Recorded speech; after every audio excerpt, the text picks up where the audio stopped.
Ochopo kendo channel mar od lemo ka.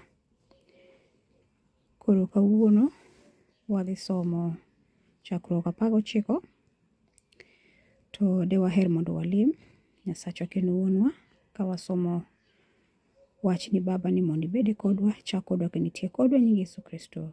Amen. Wasomo chakruok 19 kendo wacho niya: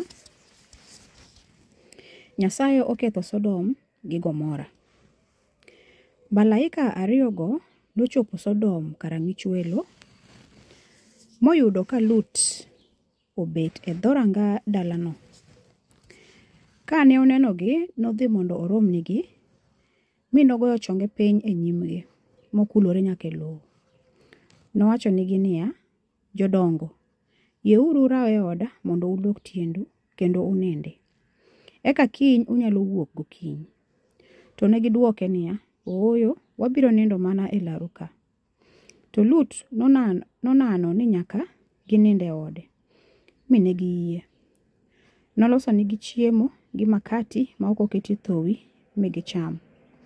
To kane pok gidhi nindo, jo-Sodom duto matindo gi madongo noluoro odno. Ne giluongo Lut mi giwacho niya: Eke joma nindo biro e odi ka, golnwagi oko mondo waterre kodgi. Kane Lut owinjo kamano, nowuok moloro dhoot. Eka nowacho nigi niya: Akwayou jowadwa, kik utim gima rach kama. Winjuru, an kod nyiri 2 mapok ong'eyo chwo. We agolnugi oko mondo utim kodgi gimuhero. To kik utim marach ne jogi nikech gin wenda. To negidwoke niya: Ae nyimwa jadakne, in ok iromo nyisowa gima onego watim. Ae nyimwa, nimar dipo ka watimoni marach moloyogi. Mine gidhiro Lut ka gisudo mondo gimuk dhoot.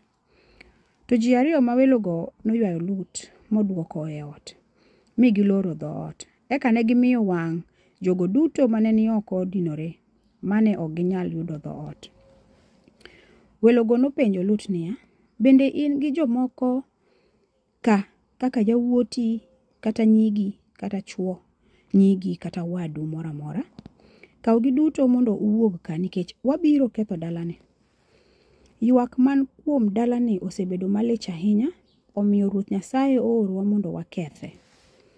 Kuom mano, Lut nodhi ir joma ne nyuomo nyige, mowacho nigi niya: Ikreuru piyo mondo waa e dalani, nikech Ruoth Nyasaye biro kethe. To ne giparo ni otugo. Kane piny oru, malaikago norungo Lut mondo owuogi, ka giwachone niya: Tim piyo, kaw chiegi gi nyigi 2 man ka, nono to ibiro tho sami ketho e dalani. To kane gineno ni pod odigni, ne gimako lwete mi gigole e dalano kaachiel gi chiege kod nyige, nikech Ruoth Nyasaye nokeche. Kane gisegologi kamano, ne giwachonegi niya: Ringuru utony, kik ugo machiemo kata kik uchung' kamoro amora e pap nyaka uchop e gode, nikech dipo ka utho. Lut nodwokogi niya: Ooyo jodongo, usetimona ng'wono, kendo kuom herau usereso ngimana. To ok naring machop e gode kapok masirani ojuka kendo nega. To nitie dala moro matin man machiegni manyalo chopo e piyo piyo. En mana dala matin, omiyo yienauru aringa chop kuno mondo ares ngimana. Nodwoke niya: Ayie kwayoni kendo ok naketh dala miwachono. To mak mana ni ring kuno piyo piyo, nikech ok anyal timo gimoro kapok ichopo kuno.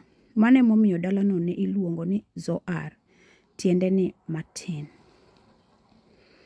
Lut nochopo Zoar ka chieng' osewuok. Eka Ruoth Nyasaye nooro mach gi kite maliel mowang'o Sodom gi Gomora. Kamano Ruoth Nyasaye noketho miego duto kod pawgi, kaachiel gi ji duto manodak kuondego, kod gik moko duto madongo e lowo. To chi Lut nogoyo machiemo mi nolokore siro mar kado. Kinyne Ibrahim nomondo kama nosechung'ie e nyim Ruoth Nyasaye mong'iyo yo Sodom gi Gomora kod pap duto moneno iro ka dhuolore. To Ruoth Nyasaye noseparo Ibrahim ka noketho miego mi nogolo Lut mondo kik tho e masira manotieko mier ma odakie. Chakruok Jo-Moab gi Jo-Amon. To Lut noluoro dak Zoar, omiyo noa kuno gi nyige 2 modhi e gode kendo ne gidak e rogo. Chieng' moro nyare maduong' nowacho ne nyamin matin niya, "Wuonwa oseti.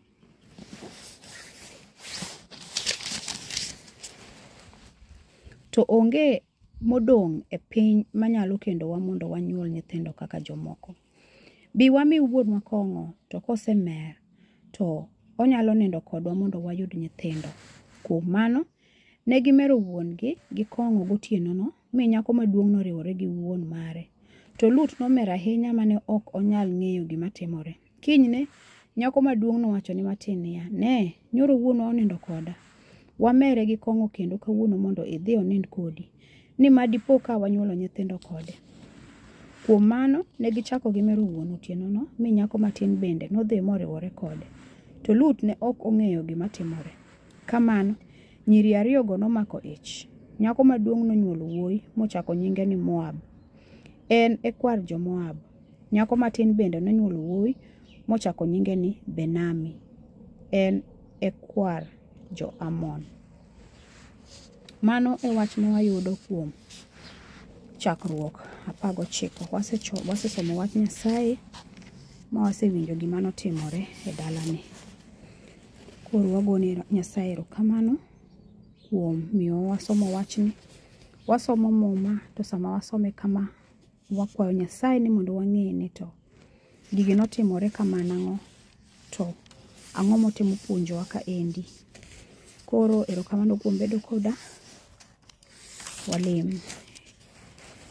Nyasachwa, wagoni erokamano isemiyo wasomo chakruok 19 kawuono. Bede kodwa nyaka wach som kendo chakruok 20. Amen.